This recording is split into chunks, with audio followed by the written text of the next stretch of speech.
मेरा नाम जय गुप्ता है। I have studied from Wankhede madam's academy in this last 2 years। Okay जय, एंड आप कैसा लगा आपको आपके आखिरी 2 साल का एक्सपीरियंस एकेडमी में? बहुत अप्स एंड डाउन्स थे, पर मैम हमें मोटिवेट करती थी। हमें बहुत सारे टेस्ट मिले हैं और उनकी लेवल भी बहुत अच्छी थी। हर टेस्ट में वैरायटी ऑफ क्वेश्चंस थे फ्रॉम डिफरेंट टॉपिक्स, सो वो सब हेल्प किया है हमें हमारी जर्नी में। तो जय, आपने एक बहुत ही छोटी सी उम्र में एक डॉक्टर बनने का बहुत बड़ा सपना देखा है। कैसे सोचा आपने कि मुझे डॉक्टर बनना है या नीट का एग्ज़ाम देना है? मेरे दोनों पेरेंट्स डॉक्टर है। अच्छा। तो वो इंस्पिरेशन है मेरे लिए। बहुत हार्ड वर्किंग है दोनों, मतलब पूरा 24/7 उनका वर्क रहता है। तो और मेरा ब्रदर है, वो भी 4th ईयर MBBS में है। अच्छा। तो वो भी उन्होंने भी मोटिवेट किया है मुझे कि डॉक्टर मतलब अच्छा प्रोफेशन है। अच्छा, तो इसीलिए आपने नीट देने का डिसीजन लिया है। Very good. आपको कैसे पता चला वानखेड़े मैडम्स एकेडमी के बारे में, या क्यों आपने डिसीजन लिया यहाँ आने का? जो मेरे पेरेंट्स के जो डॉक्टर फ्रेंड्स हैं, वो सब ने बोले कि मैम बहुत अच्छा पढ़ाते हैं, मतलब पूरे कंसेप्ट क्लियर होते हैं फिजिक्स में, और फिजिक्स बहुत इंपॉर्टेंट सब्जेक्ट है नीट के लिए।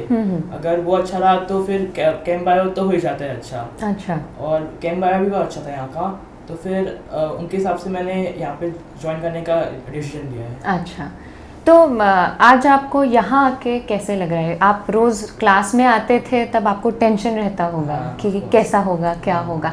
आज एग्ज़ाम होने के बाद जब आपको अपना स्कोर पता चल रहा है तो यहाँ आके कैसा लग रहा है? मैं बोलूँगा कि मेरा हार्ड वर्क पेड ऑफ किया। अच्छा। जो पूरा डेडिकेशन और डिसिप्लिन से पढ़ाई की थी, वो अभी पेड ऑफ की है। अच्छा, और आप हमेशा से ही सिंसियर रहे हैं? हाँ, एक्चुअली मैंने फिजिक्स के तो एक भी क्लास मिस नहीं की है। अच्छा। और टेस्ट भी एक भी मिस नहीं किया है। अच्छा, और बाकी सब्जेक्ट्स के बारे में भी आप क्या गाइडेंस देना चाहेंगे स्टूडेंट्स? बाकी सब्जेक्ट्स बहुत अच्छे हैं, मतलब कोई भी सब्जेक्ट को छोड़ो मत, मतलब तीनों सब्जेक्ट इक्वली है, मतलब मार्क्स भी इक्वल डिस्ट्रीब्यूशन है सबका। तो फिर तीनों सब्जेक्ट को लेके चलो तो फिर पक्का ही अच्छा होगा। अच्छा, और ये बताइए कि आप एकेडमी में कौन से बेंच पे बैठते थे? मैं जो 6-7 बेंच बैठता था, मतलब फ्रंट बेंच तो आज तक नहीं बैठा मैं। अच्छा, क्यों फ्रंट बेंच पे क्यों नहीं बैठते थे आप? नहीं, वो थोड़ा एंगल का प्रॉब्लम था वहाँ से। अच्छा। एंगल। तो आप मस्ती करते थे क्लास में कभी? हाँ, बातें तो बहुत करते थे हम लोग। आपको क्लास के बाहर निकाला है कभी? नहीं निकाला। मतलब मस्ती करनी चाहिए, लेकिन इतनी भी नहीं करनी चाहिए कि स्टडीज अफेक्ट हो। अच्छा, आप थोड़ा अपना स्टडी रूटीन बताएंगे कि कैसे पढ़ते थे, क्या करते थे? क्लास स्टार्ट होती थी 7 o'clock से, तो मैं उठता था 5:30 को। वैन आती थी 6:15 के अराउंड। उसके बाद 7 to 9 physics, then chem, then bio. So I was free around 2 PM। After taking lunch I took a nap for 2 hours। अच्छा। Every day. अच्छा। So I start my routine from 4 PM। Starting में मतलब 4 PM से homework करता था मैं physics का mostly. फिर उसके बाद केम और बायो, मतलब जो फिर प्रायोरिटी बेसिस पे कंप्लीट करता था फिर मैं। अच्छा। तो कोई टाइम टेबल फिक्स नहीं था केम बायो के लिए। और फिर जब मन नहीं किया उनका, तो फिर फिजिक्स के न्यूमेरिकल्स वगैरह वो कर लेता था। अच्छा। हाँ, फिर डिनर के बाद भी थोड़ा 2 घंटा रिवाइज करता था बायो मोस्टली।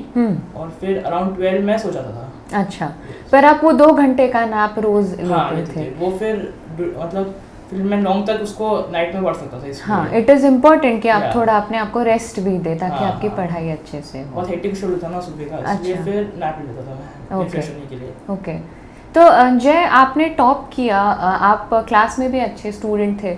इसका मतलब ये है क्या कि आपको कभी डाउट्स नहीं आते थे? नहीं, डाउट्स तो ऑफकोर्स आते थे। इतना वास्ट है तीनों सब्जेक्ट्स, तो डाउट्स तो आना है ही, मतलब। तो फिर डाउट्स के लिए हेजिटेट मत करो, मतलब जो भी टीचर से अपने पूछ लिया करो डाउट। तो आप यहाँ पे अपने फिर कैसे डाउट सॉल्व करते थे? मैम के क्लास के बाद में हम जाते थे, मतलब जो भी रहती थी रेफरेंस बुक वगैरह, उनके डाउट्स पूछते थे मैम से। मैम बहुत फील बता देती थी। फिर मैम से पूछते थे कि ये टॉपिक नहीं आ रहा, या फिर मेरे को थोड़ा ऑप्टिक्स में डाउट थे, तो फिर वो मैम ने क्लियर कर दिया है। फिर उसकी प्रैक्टिस, मतलब वर्कशीट, असाइनमेंट्स, फिर फ्रीक्वेंट टेस्ट होते थे, रिविजन टेस्ट वगैरह, तो वो सब हेल्प किए है। अच्छा। और हर टेस्ट में वैरायटी ऑफ क्वेश्चंस थे, मतलब मोस्टली कोई क्वेश्चन रिपीट नहीं होता था। ओके। तो उससे फिर प्रैक्टिस होती थी हमारी। तो फिर आपको, जो आपने कहा कि टेस्ट में बहुत वैरायटी ऑफ क्वेश्चंस रहती थी, तो आपको थोड़ी आसानी जाती थी वो टेस्ट दे के? थोड़ा कॉन्फिडेंस बढ़ता था आपका? कॉन्फिडेंस पड़ता था, पर वो टेस्ट के लेवल तो बहुत ही अच्छा था मतलब। अच्छा। तो फिर उसमें मार्क्स कम आते थे, पर फिर मैम लोग मोटिवेट करते थे कि ऐसा पेपर नीट में आ गया तुम लोग कर सकते हो। हाँ। और इससे टफ तो नहीं आएगा मतलब। हाँ। ये तो हाईएस्ट लेवल है। हाँ। तो फिर वो अच्छा था मतलब, फिर वो उससे मोटिवेट होते थे हम लोग। तो जय, आज आपका इंटरव्यू बहुत सारे स्टूडेंट्स देख रहे हैं जो शायद आगे नीट का एग्ज़ाम देंगे। आपने ये भी कहा कि कुछ अप्स एंड डाउन्स रहे हैं आपके जर्नी में। तो अप्स नॉर्मली सबकी जर्नी में आते हैं, कुछ टेस्ट बहुत अच्छी जाती है, कभी क्लास में सब समझ जाता है, बट आपके जो डाउन्स है, क्या आप बताना चाहेंगे कि वो डाउन्स क्या थे और आपने कैसे हैंडल किया? हाँ, जो 11th का सेकेंड हाफ था मतलब। हाँ। तो उसमें मेरे फिजिक्स और बायो दोनों में थोड़े कम आ रहे थे, मार्क्स कम। हाँ, मार्क्स कम आ रहे थे। हाँ। और फिर थोड़े कंसेप्ट भी थोड़े वीक थे मेरे। ओके। पर फिर मैंने टीचर्स को बताया है मेरी प्रॉब्लम्स, तो फिर उन्होंने डेफिनेटली हेल्प किया है मुझे। अच्छा। हाँ, और जब फुल टेस्ट का टाइम था तभी भी स्टार्टिंग के टेस्ट में कम आते थे। अच्छा। मतलब टाइम मैनेज नहीं होता था, और फिर अगर क्वेश्चन आया भी तो फिर वो टाइम पे क्लिक नहीं होता था। पर फिर वो इतने सारे दिए टेस्ट, तो फिर वो धीरे धीरे इम्प्रूव हो गया वो। ओके। तो आपको ये लगता है क्या कि टीचर्स का भी मेहनत ज़रूरी है और हम स्टूडेंट्स दोनों का भी मेहनत बहुत ज़रूरी है? दोनों एक पैर है मतलब। आजकल के स्टूडेंट्स को ये जानना बहुत ज़रूरी है कि सिर्फ टीचर्स पे रिलाय अगर आप करेंगे या सिर्फ खुद के मेहनत पे रिलाय करेंगे तो इट बिकम्स डिफ़िकल्ट। दोनों का कंट्रीब्यूशन इज़ इक्वली इम्पॉर्टेंट। तो जय, आप क्या करना चाहेंगे आगे? अब आपको इतना अच्छा स्कोर मिल चुका है, एंड क्या होता है ना, आजकल स्टूडेंट्स को पता नहीं रहता है कि आगे क्या करना चाहिए, या इनफैक्ट कुछ लोगों को ये भी नहीं पता है कि उन्होंने नीट का एग्ज़ाम देना चाहिए। तो अभी जो छोटे बच्चे आपको देख रहे हैं, आप उनको कुछ गाइड करना चाहेंगे कि उन्होंने आगे लाइफ में अपना डिसीजन पढ़ाई का कैसे लेना चाहिए? आप क्या मैसेज देना चाहेंगे स्टूडेंट्स को कि अभी जो आने वाले छोटे बच्चे हैं कि अब कैसे कोचिंग सिलेक्ट करें या कैसे अपना एजुकेशन का फील्ड सिलेक्ट करें? इंजीनियरिंग जाना है या मेडिकल जाना है, डिसीजन के बाद भी कोचिंग कैसे सिलेक्ट किया जाए? हाँ। क्योंकि आज ऑप्शंस बहुत हैं, है ना? करियर चॉइस तो स्टूडेंट पर डिपेंड करना चाहिए। आजकल सारे करियर ऑप्शंस है, तो जो वो चाहे वो करना चाहिए। मतलब ऐसा कोई बर्डन नहीं है कि आप वो करो या वो करो, मतलब जो पेरेंट्स कर रहे हैं वो करो, या फिर जो पीयर प्रेशर में अपन कोई और करियर चॉइस कर लेते हैं। हाँ। ऐसा कुछ नहीं होना चाहिए। जो अपना खुद का डिसीजन है उस पर अपन फोकस करें। हाँ। फिर डेफिनेटली सक्सीड होंगे अपन। ओके। एंड जैसे आपने कहा कि आपने कुछ डॉक्टर, आपके पेरेंट्स के डॉक्टर फ्रेंड्स थे जिन्होंने आपको रेकमेंड किया यहाँ आना चाहिए। तो आपको लगता है कि आजकल के स्टूडेंट्स ने सारे सीनियर्स और पास आउट से भी अच्छे से कनेक्ट रखना चाहिए, बात करनी चाहिए कि उन्होंने करियर में आगे क्या करना चाहिए? हाँ, डेफिनेटली सीनियर्स तो मोस्टली अच्छे रहते हैं, तो उनसे आप गाइडेंस लो प्रॉपर, तो फिर वो भी अच्छे से बताएगा आपको। तो वो उनका भी इम्पोर्टेंट है लेना अपना डिसीजन। ओके। तो जय, आप एग्जाम के बाद कहीं घूमने गए थे? हाँ, मैं स्विट्जरलैंड और पेरिस गया था। अरे बाप रे, ये तो आपने बहुत बड़ी ट्रिप करके आए हैं। अच्छा, बिल्कुल। तो आप अभी एंजॉय कर रहे हैं? हाँ, अब तो बोर हो गया मैं थोड़े दिन से, पर अच्छा है अभी। अच्छा, आप कहाँ, where are you thinking of taking admission इसके बाद? डेफिनेटली एम्स नागपुर इफ मिला तो। अच्छा। और उसके बाद में ऐसा कुछ है नहीं, मतलब एम्स भोपाल भी ले सकता हूँ, पर फर्स्ट प्रायोरिटी एम्स नागपुर की है। Okay okay. जय, आप जैसे एम्स नागपुर का सपना आपने शायद काफ़ी पहले ही देख लिया होगा, तो कभी उस सपने की वजह से एग्ज़ाम देते समय आपको प्रेशर आया है?